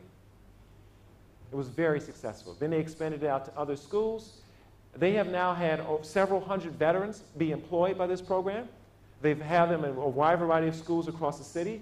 And in every situation like that, the decline in violence has been tremendous. This was very successful. So let's go back. I said disruption. This is not a technological disruption. It's a social issue disruption. How did they create the innovation? Combination of complementary expertise. You had an educational system which was really good at teaching kids, but very bad at providing safety. You had veterans which were really good at providing safety, but had no access to providing support to children. You had a leader who thought about a way to combine two very different forms of expertise. You know, when you were the Chicago Public School superintendent and you got a phone call saying, I want to help you teach better kids better by providing jobs to veterans, what do you think the person said? What are you talking about? What does that have to do with education? But as it turns out, it solved two problems in one step. Let me give you one more example. I'm mindful of time. So I lived in Australia for 10 years. So we've talked about the UAE, we've talked about America. Now we're going to jump on an airplane and we're going to fly to Australia. And in Australia, I did a lot of work with indigenous communities. So I was quite passionate in trying to understand how can we enhance the outcomes, economic and social, for indigenous communities in Australia. So I don't know if you know much about the indigenous communities in Australia. There's two major groups, the Aboriginal people and the Torres Strait Island people. The flag with the yellow dot is the Aboriginal flag, and the flag with the blue is the Torres Strait Island flag. And so this is a group, the first Australians. It has been stated that this is the longest continuous culture on the planet. So tens of thousands of years, these cultures have been in existence consistently. They represent about 2.3% of the population in Australia. However, these communities, through a whole host of different challenges, colonial outcomes and the like, have had some very negative social and economic outcomes. So for one, the average indigenous person in Australia lives 17 years less than a non-indigenous person. Think about that. That's almost an entire generation. 17 years less, so very poor health outcomes. The household income tends to be 62% less than non-indigenous individuals. Unemployment rates are about triple the rate of the typical Australian. Business ownership is about 1/3 the rate. And this issue is not an indigenous Australia issue. This is an Australia issue. It's been estimated that just by bringing 2.3% of the population up to the average for the entire society would increase the GDP of Australia by 1%. Everybody would benefit from this. So when I looked at this, you know, I had to appreciate I am not a doctor. I'm a professor, but I am not a medical doctor. So when it comes to health outcomes, I have no idea what to do. I'm trying to figure out how ways I can eat healthy myself. When it came to issues associated with unemployment, as a business school leader, I wasn't going to be able to solve that problem because we don't hire enough people at a university to solve that issue. But there was one statistic that stood out to me that made me think, hey, wait a second, I know something about this. So I lead business schools, and in a business school, we help people understand how to run successful businesses. So when I saw that statistic, I said, well, if we can figure out a way to improve entrepreneurship with indigenous communities, we'll likely create more employment opportunities for those communities. It'll generate more wealth, and as a result, it'll have a more stability culturally and health-wise in that community. So we focused on how can we create better outcomes for entrepreneurship in indigenous communities. And I wanted to use this example because I know that the president in Indonesia has made entrepreneurship a very key priority for Indonesia as a way to deal with low levels of income in many communities. So I think there's some parallels here. So we started off with this idea. Now, what we ended up doing is creating a program. Now, we call the program Murra. Murra is an indigenous word. It is a word that means fishnet. And the idea was we would capture indigenous entrepreneurs, develop them, and then set them free. So like a catch and release program, if you like. And when they release, they'd be bigger, stronger, and better able to generate employment and wealth for their communities. Now, we had great ideas about how to train the entrepreneurs. I have a great faculty at that time when I was in Australia. We had the skill sets, so that we knew how to do. However, we didn't have any indigenous entrepreneurs to teach. None of them were in our business school. So how do we find them, right? So we can go out and we can wave a flag and say, hey, indigenous entrepreneurs, come to us, but the reality was they weren't. So who knows where they are? So we went to not-for-profit organizations in the community, and we said, we're very serious about working with indigenous entrepreneurs. Can you help us identify entrepreneurs and give us insights about what are some of the needs they have? So we partnered with not-for-profit organizations. Now, they were quite interesting, right? Because when we showed up, they were looking at us like, why are you here? You've never been here before. Why are you spending some time with us now? And we had to convince them that as a university, we were serious about actually serving. And once we convinced them, they actually began to identify entrepreneurs for us to work with. But to do this, we needed money. We didn't have the money to run the program, and the not-for-profit organizations didn't have the money. So how did we get the money to actually do this?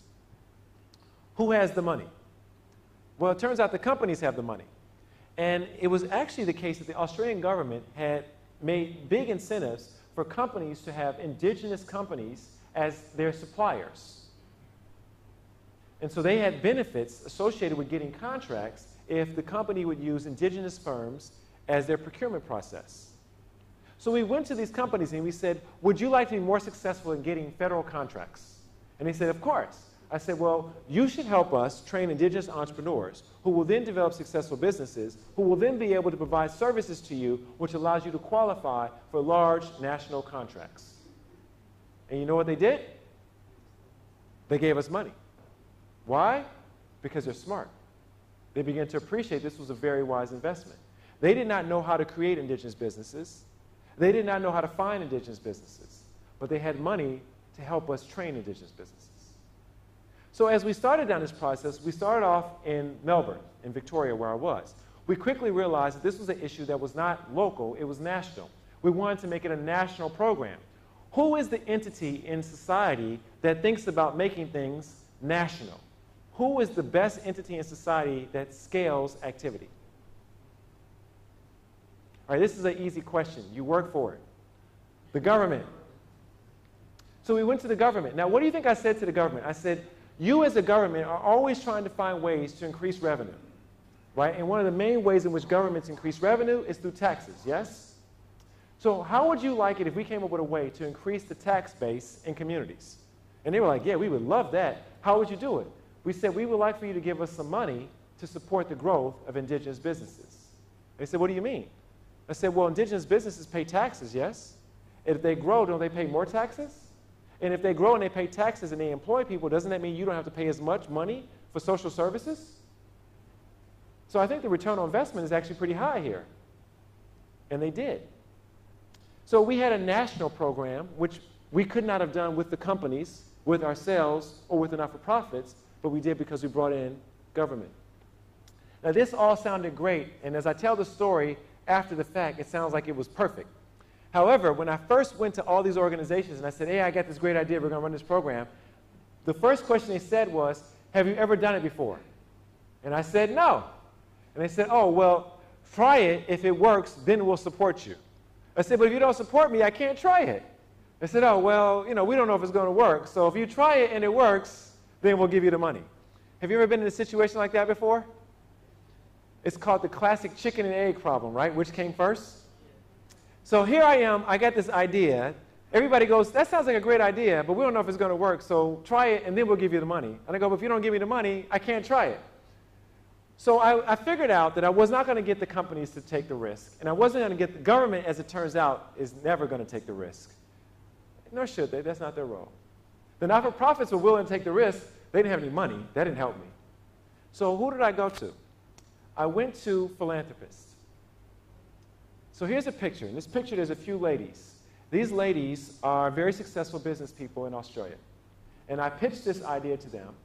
And I said, would you be interested in providing us some funding for a pilot?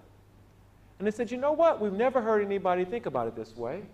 We'll give you some money for 1 year to trial it out. They didn't give us a lot of money. We had just enough to get a very small cohort of people. But they did give it to us. As it turns out, the philanthropists are like the venture capitalists of the social sector. They take all the risk. They take risks the government will never think about doing. So with that seed funding, we ran our first cohort. It worked. It went great. I went back to the companies. I went back to the government. I said, hey, you said if I try it and it works, you give me some money. We tried it, it works. And they honored their word. They did. This program's been running now for 8 years. And we've had businesses all across Australia go through it. We've tracked them over time. These businesses have grown. They've hired more people, and they've generated more revenue. It's been a great success. The key to this whole story, combination of complementary expertise. A business school would have never figured this out. A not-for-profit would have never figured this out. A government agency would never figure this out. A company would never figure this out.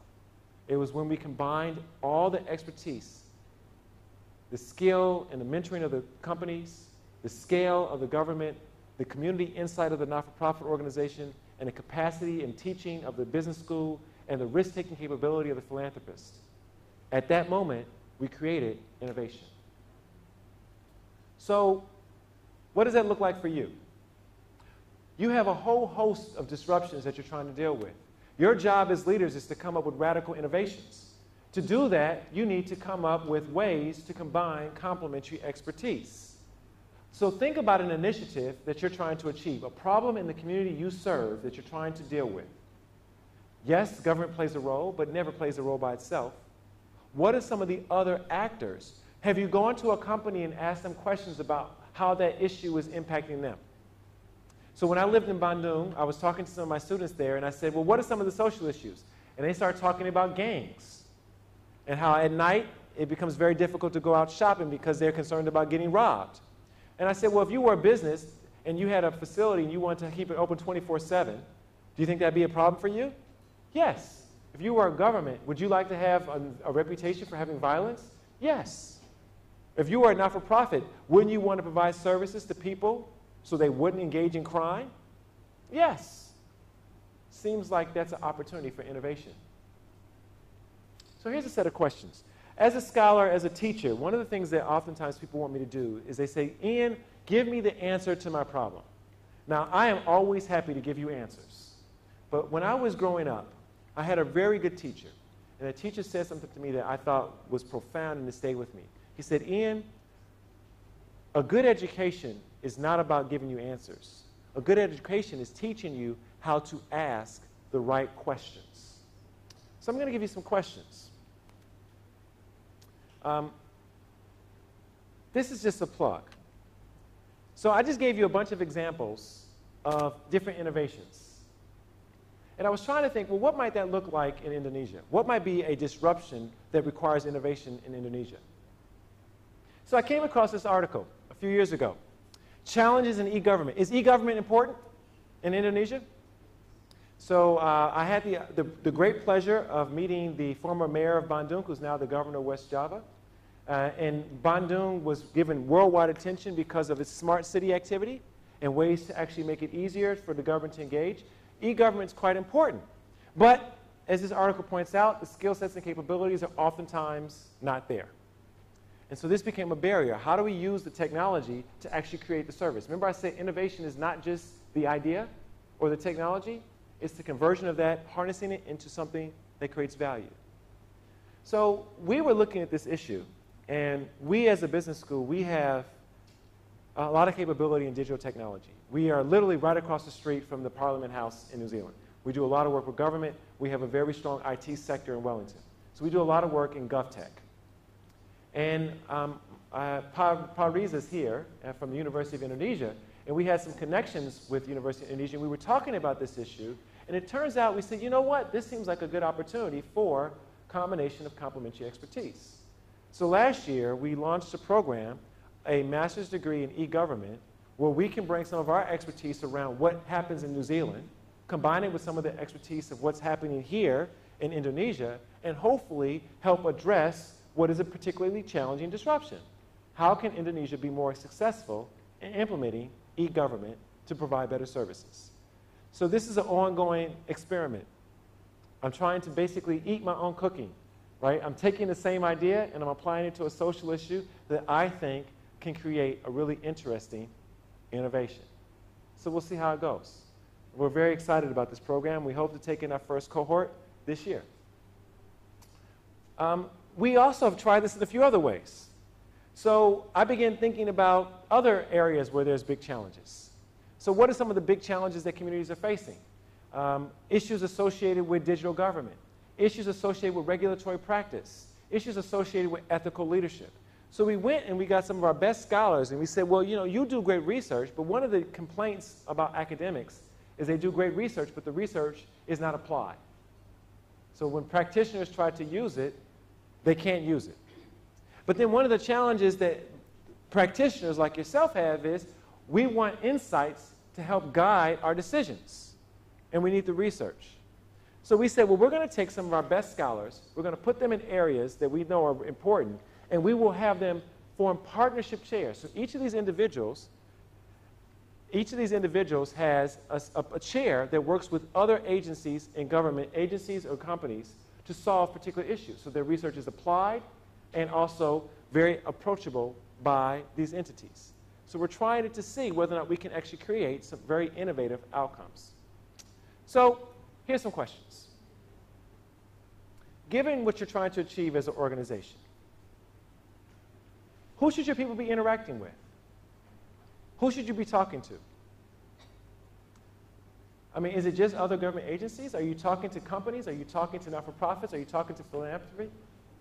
How can you create opportunities for your staff to engage with these individuals? And how can you recognize people so that they do this and they get recognized for it and they do it again? Some thoughts about how you might apply this. So I'm mindful of time. What time would you like me to end? We will have Q&A session. Okay, so 10 minutes? 5 minutes. 5 minutes? Yeah, no problem. Easy. So I want to talk to you about the next step, leadership. So the first thing that the organizations do is they create capability. The second thing they do is the leaders have to step in and role model activities that allow these behaviors to be perpetuated over time. So one of the observations we've made is that there's two types of leaders, if you like, that we've observed. One is transactional leadership. Now, a transactional leader is a person that comes into the room and says, this is what I want, this is how I want you to do it, and if you do it my way, I'm going to reward you for doing it. They give you a great sense of direction. This is okay. But there's an underlying assumption about this that has to be true for transactional leadership to be effective. For this to work, the leader actually has to understand what needs to be done. The leader has to actually have been there before. And if you're dealing with a disruption, if you're dealing with something brand new, what do you think? You think the leader's ever seen it before? No. So when they walk in the room and they tell you what to do and tell you how to do it, do they really know what they're talking about? Not really. But they're being transactional, and they get things done. What we find is that organizations that have transformational leaders tend to be ones that are much more effective at harnessing great ideas. In this situation, the leader walks in and says, this is our goal, but I would like you to think about how we can achieve it. Now, most people feel uncomfortable about that. When the leader walks in the room and says, what do you think we should do? Most employees go, I don't know, what do you want us to do? And the leader says, no, no, no, I'm not going to tell you. I want you to try some things. And the person goes, what if I fail? They say, well, try again. Right? They create a space for intellectual stimulation. They tell about people to work together around it to create collective interests as opposed to individual interests. They focus on changing. When employees are working on this task, they say, what else, what other resources do you need to be successful? My job as a leader is not to tell you how to do it. My job as a leader is to get you the resources necessary for you to achieve it. And what we find is that these transformational leaders tend to be more successful in driving innovation than the transactional ones. I'll give you two quick examples.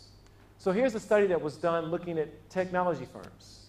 And what they found was technology firms where the leaders in those firms engaged in transformational leadership as opposed to transactional leadership tended to have better innovative outcomes. In this case, R&D and patents, because they were firms. I'll give you another example. Here's an example from a company that was looking at customer satisfaction.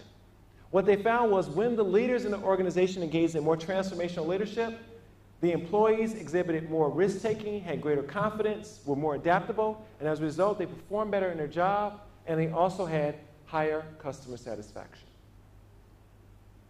So what we know is that and even more interesting is the impact of transformational leadership on employee outcomes was biggest on the lowest skill employees.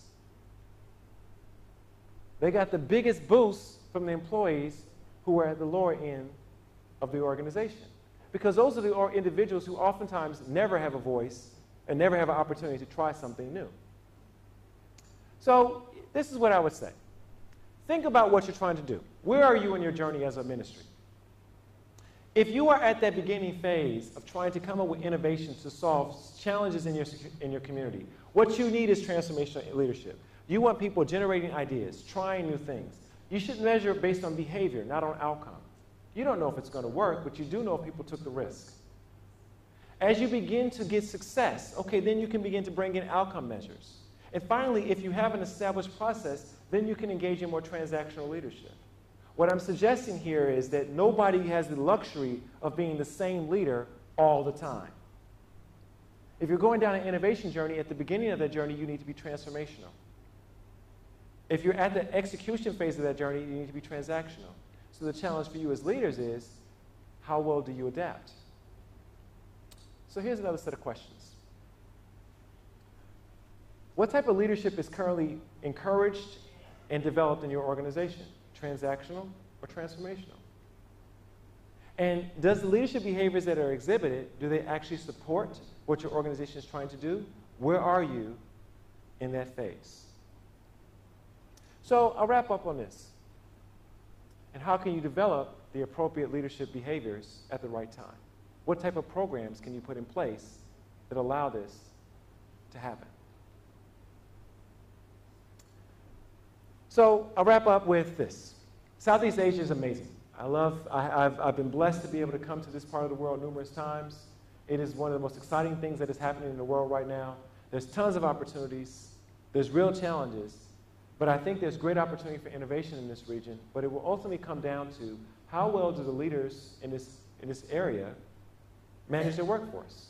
And if they do that well, I think there'll be some great innovative outcomes that will come out of this, which will only allow the region to get stronger and the communities that are made up this region to be robust. So I hope this has been helpful for you. Terima kasih, thank you very much for the time and attention. And in the time we have, I'm happy to take some questions. Thank you very much, Professor Williamson, for such interesting lecture. You covered pretty much wide broad of topics, from disruptions to leadership, especially about changing from transactional to transformational leadership, and also you talk about innovation, two-step process, radical innovation, and also how to foster capability to achieve better innovation, and also a couple of examples about changes in Etihad, also in Chicago, and in Australia about Aboriginal economic development innovation, especially about the cross-sectional partnership. Pretty much interesting. Now, if anyone has any question, I'm sure Professor Ian Wilson would be pleased to answer them. As I mentioned earlier, the discussion will be divided into 2 rounds, 3 questions for each round. But we also already received 2 questions by online, because this is stream online. We already received 2 questions, so we will include this in first round. So I would have 1 question from the floor, complementing these 2 questions. Then we move to the second round. Please, ladies and gentlemen, participants, you can now raise your question to Professor Williamson. Please raise your hand. I think we have one here. Left side. Right there? Please mention your name and your unit organization. And with the question, please be brief and concise. Thank you.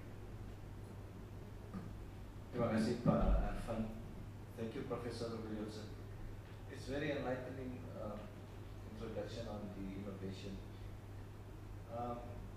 My observation is when you are working at the government institution, bureaucracy tends to have this somewhat business as usual attitude, or denying what would come, what may come, particularly with regard to the disruption, technological disruption. But in this ministry, I'm happy that the minister himself introduced what he calls the innovations. He appreciates all the innovations. But I think most importantly, I'm not posing a question, but more like my observation. It starts from ourselves. You can become either one of the 2 persons in adapting to disruption. Either you are approaching it as business as usual, or you will adapt to it and you try to improve yourselves. So this is like a lifelong learning, perpetual learning. So basically, when you are faced with disruption, it starts from ourselves, whether you want to change yourself or you want to have a comfort zone. And then when sometimes it is dictated by the disruption itself. So I think basically that's what you can do in bureaucracy. Terima kasih Pak Arman. Thank you for the question. Could you please mention your name and your unit? Sorry Pak, nama saya Aji Pak. Mr. Aji from? Ublu Pak, Setneg. Ublu. So it's not a question, actually it's my Thank you. observation. And Professor, I also would like to mention 2 questions I mentioned earlier. One from Agung Darmawan from Presidential Advisory Council. The question is there any effective or affirmative approach to deal with parties that are resistant to innovation? How can we persuade them to be involved in without causing unnecessary conflict to the organization? And the second question is, women have a higher tendency to resign for certain factors, such as family or children. How to retain women employees from quitting their job? Asked by Lisa Fajarwati. Got it. 2 great questions. So I'll take the first one. So one of the things that you have to ask yourself when you see an employee engaging in resistance, most times you go, well, they just don't care. They don't want to do well. The research suggests that's not true. Most people show up to work every day with some desire to at least do a good job. Maybe not a great job, but definitely at least a good job. And most people take a great sense of pride from their work. So the ability to sort of be there, not do well, and see bad outcomes is usually not something that most people want to deal with. But when you're getting resistance, some of the reasons why you get resistance is they may say, well, I can see the change, but do I have the skill sets necessary to execute this change? So I've been good at my job. You've changed the job to do something different. And now I don't know if I have the confidence to actually do this well. In that slide, I showed you how transformational leadership, giving people space to trial, giving people a space to come up with ideas, providing people with resources. One of the things that did in one of the studies that I showed you was it increased the self-efficacy of the employees, their confidence in their ability to actually execute this new thing. And so by doing that, you give them some confidence that this doesn't mean that I will no longer be a good employee, right? Because if I've been here for 15 years and I've been doing well and now you've changed my job, the first thing that goes in my head is, well, I've done this well for 15 years, now you've changed it, maybe I will no longer be a good employee, right? And nobody wants to be that. So how are you increasing their efficacy? What resources are you giving them to give them confidence that they can do the job or the change well? The other thing I will say is oftentimes we want innovation, but we don't reward innovation. So one of the challenges in many bureaucracies, and I would include universities as an example of a bureaucracy, is we tell people, go do new things, the thing works, but we don't reward them. There's no recognition. So they go, well, why bother? If you want an innovation, you have to reward an innovation, right? And some people say, but innovation just should be what they do every day, but they're not doing it. So it's not what they do every day. So when you see it, celebrate it and create more role models around that. So I think those are two recommendations I'd make. In terms of the second question around how do you retain women in your workforce, this to me represents an interesting disruption opportunity, right? So you have a clear issue where women are going to have responsibilities for family. That's going to take them out of the workforce at key points in time. The organizations that are creative about generating multiple pathways for women to engage in work are the ones that are going to be successful in attracting highly skilled, highly motivated women. But you cannot have the same systems you've had for the last 50 years. So for our example, in our organization, we just created a policy that if a woman takes maternity leave, our academics oftentimes don't come back because they go, well, I've been out of the workforce for a year. It's very difficult for me to retool to become effective again in terms of doing my research or my teaching. So we've said to them, we're going to give them a grant. When they come back to the workforce, they're going to get a sizable grant, $20,000, that they can use to hire research assistants and other activities to help bolster their research outcomes so they are no longer at a disadvantage to individuals who did not leave the workforce. And people go, well, that's a lot of money. And I go, it's not a lot of money at all. How much do you think it takes for me to recruit a very good academic? I will tell you, I spend way more than $20,000 trying to get a great academic from somewhere in this world to move to New Zealand. If I could spend that money to keep a person I already have, a return on investment on that is huge. But to do that requires me to think very differently about how I engage in my workforce. I'll tell you one other thing about that. We've noticed that oftentimes it's not women who always take time out of work. Oftentimes men will as well, for their children or to take care of elderly parents. So we've made that program available to men as well as women. Other sets of questions? Thank you. Now we're going to the second round, Q&A. Raise your hand, please. Mention your name and your field of organization. Thank you, Bapak. Hello, Professor. I'm Sandra Erwanto. I'm a trainer at State Secretariat, Minister of Education, Ministry State of Secretariat Training and Education Center. I'm a trainer. My question is, as you know, bureaucracy is a rigid and hierarchy system. In most of emerging countries like Indonesia, luckily, as my colleague said, that a ministry now is really highly appreciated in every innovation that we make here at Setneg or in our office. My point is, and the question is, would you give us some strategies on how to change leadership behaviors in a particular organization or in government organization from transactional leadership into a transformational leadership? Some tips. Thank you very much, Professor. Yes. So a few things I would recommend. One, when you are designing your criteria for what a leader should look like and what behaviors they should engage in, think about very clearly what you reward your leaders for. If all you reward your leaders on are outcomes, did they get something done? I guarantee you the leader will become transactional. Right? So when I look at most organizations, whether it be government, whether it be for-profit, when I look at how they evaluate their leaders, they almost always put the bulk of their emphasis on outcomes. If you focus on outcomes, then the leader will quickly become, well, the thing to do is efficiency. So I will walk in the room and I will tell you, this is what I want you to do, this is how I want you to do it, and if you do it this way, I'll reward you. That's not transformational, and that will not ever generate innovation. If you would like to get leaders to be more transformational, it's okay to have some outcomes as part of the evaluation criteria, but you must have behavioral-based evaluation. Do they talk to their employees about ideas? Do they elicit ideas? Are they engaged in risk-taking? Do they engage in reflection? You want a transformational leader? Transformational leaders systematically engage in reflection. Have your leaders keep a journal. See if they actually do it.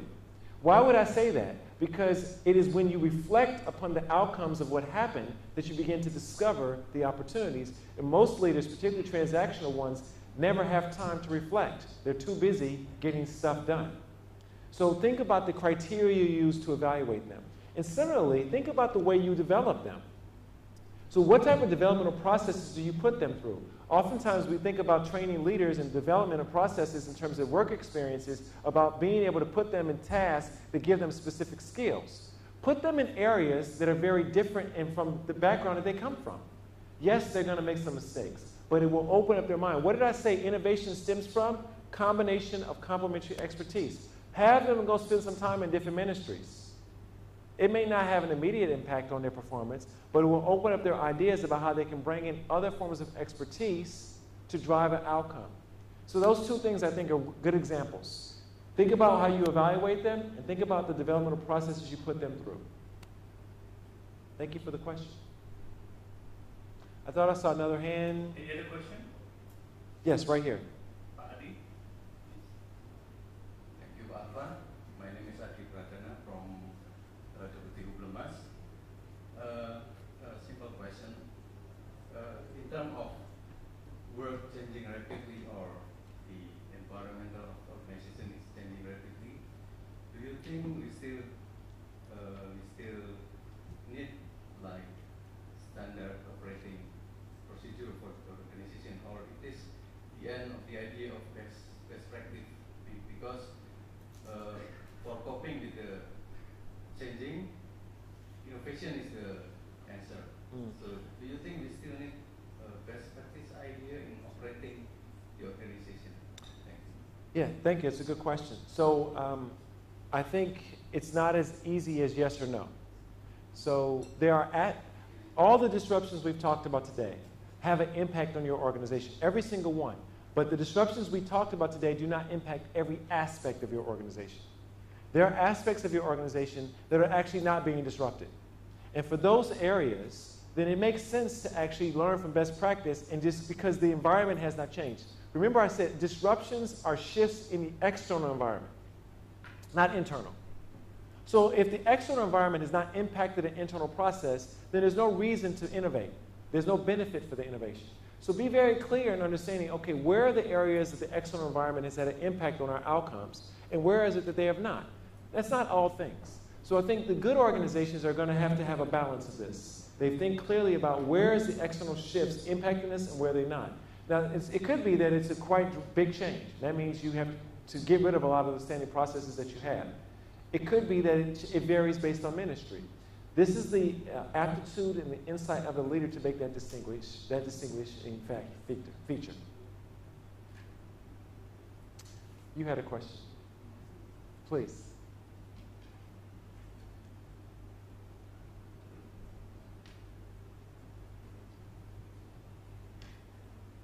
Just use this. Thank you. Actually, it's just a simple question. It's interested in quotation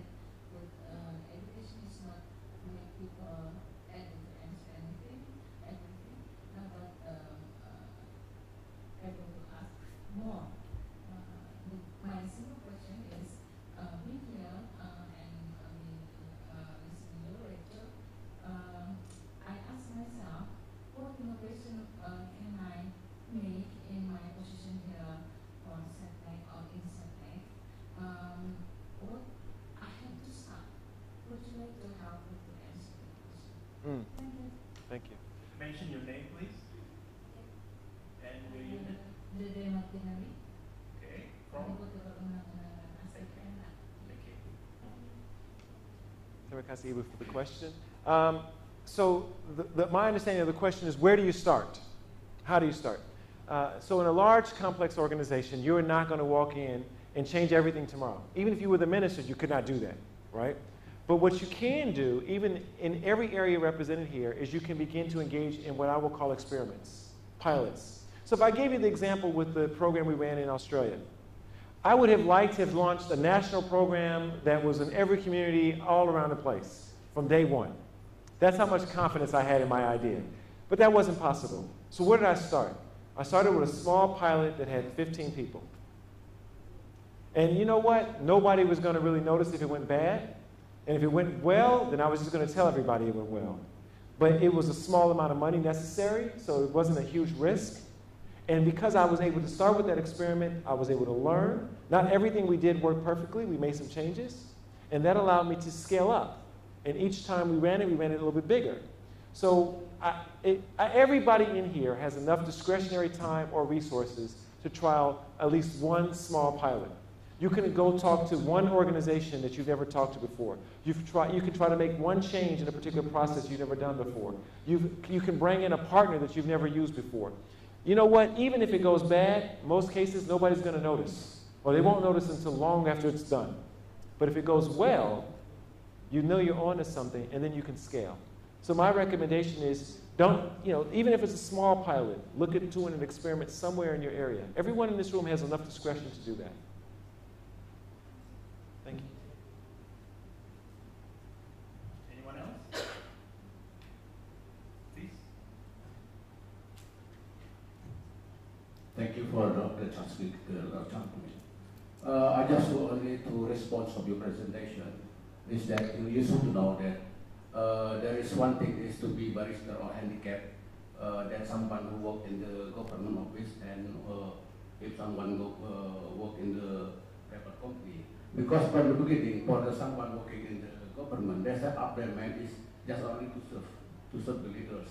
But someone work in the company is just only to set up from the beginning. Their mind is on only how to get the get capital, how to get the higher profit. So from to get high profit, they will to get a higher salary maybe. That is the attitude that that to be barrister for someone to implement it of the values in daily working maybe.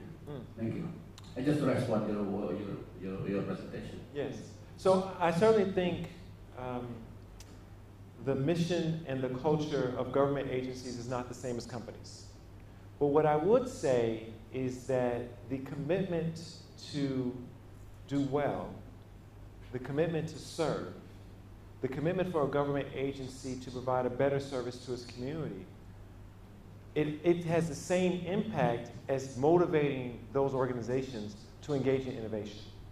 And in fact, when I've worked with government agencies, what I found is that while there may be bureaucratic processes that limit the ability for innovation in some cases, the motivation for the individuals who work in government to find innovative solutions for their communities is oftentimes much higher than it would be in companies. That's why you sign up for this job. That's why you do it, because you want to drive home at the end of the day and see that the community you're serving is better. And you're not going to leave. So I do appreciate there's differences, but I do think that the drive and the motivation and the impact of innovation can be equally, if not greater, in a government settings. I don't understand, but that is the main handicap to be implemented, because we are different attitude concept at the beginning. Yes. Yeah, I think, and I think what that suggests is there's some activities that governments can't do as well, and there's some activities that companies can't do as well. And one of the things I was pointing out in my examples is that the best innovations take the best from both worlds. right? So when you get companies and governments actually interacting around particular issues, when you tend to get the best solutions. Thank you, Professor. I think that's last question for our Q&A round of questions. I actually have a question, Professor. Yes, please. Actually, thinking about bureaucracy, especially ministry labor in any country, is highly associated with hierarchical, quite thick or multi-layered hierarchies, and also silo structure that often lead to silo mentality. While innovation is pretty much fostered by experimentation, where people play, there are no boundaries. So how can we create space for experimentation in such structure that is rigid and pretty much rule-based? Also, how can we customize organization to experimentation and thus create cycle of innovation? So innovation is not just one form, but something that going continuously. So I'll give you a real example. So one of the things that is very important for New Zealand government is digital government, e-government issues. And one of the things that they struggle with is how do they get different divisions, different ministries in the government to effectively engage in innovation. And they find that it's very hard. So this is where that combination of complementary expertise comes in. So what the New Zealand government has done is they've created a GovTech accelerator. And this is they have an external organization, a third party, that runs an accelerator. And what that third party does is they go to all the government agencies and they ask them questions about what are some of the most pressing issues you're dealing with. Then they go and they find a group of entrepreneurs, not in government, and say, what would be some of the ways in which you would use technology to address those issues? They then have them work through a 16-week or 3 or 4 month program to come up with new technologies and new businesses that will solve the issues that the government has raised. And we actually, as a university, play a role with this as well, because we monitor those teams and identify where they're going well and how they can be more effective at commercializing or developing or executing on those ideas. At the end of that process, the teams then pitch this back to the government agencies that raised the issues in the first place, with the idea that government agencies could either hire on those teams, take the idea and use it themselves, or some combination of both. So what they've done is they've put a space, a safe space, outside the organization for talented individuals to play in this in a fixed period of time. And this has proven to be quite successful. Some of the issues have ranged from everything from water usage to education to access to government services to a whole host of things. And it really has generated some very nice applications of technology to drive innovation in government. So that safe space outside the entity is one way in which you can break down those barriers and the hierarchy. Thank you, Professor. I think it's time for us to conclude the lecture. Thank you, Professor. Please give a big round of applause for Professor Yilmaz. Thank you, Professor. You've covered quite comprehensive topics and also answered a couple of issues that all of us raised. But I think the couple of topics that you raised, especially about transformational leadership, were fostering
regarding leadership, innovation and changes, and also thinking about change as a cycle that's ongoing and continuous, and also lead innovation as a culture.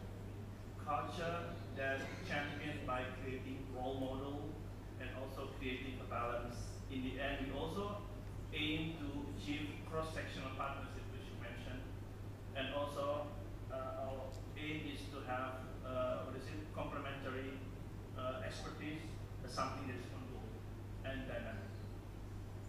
I think, Professor Williams, we are delighted to have you with us to share your expertise in our Setneg Executive Leadership Forum. Especially, I would like to thank you. You have traveled long distance to me from New Zealand. Thank you for your coming. Ladies and gentlemen, may I thank you very much for your active participation. I hope you enjoyed the program. Thank you. Assalamualaikum warahmatullahi wabarakatuh. Thank you, Professor Ian, for the insightful presentation and discussions on human resource people management in driving organizational innovations. Bapak Arfan, thank you for your remarkable effort on leading us during these sessions. May we all get great benefit from our discussions. For the next agenda, we would like to invite Bapak Bogor Okonur Haryoko to deliver token appreciations to Professor Ian O. Williamson. To Bapak Bogor Okonur Haryoko and Professor Ian O. Williamson, please come forward.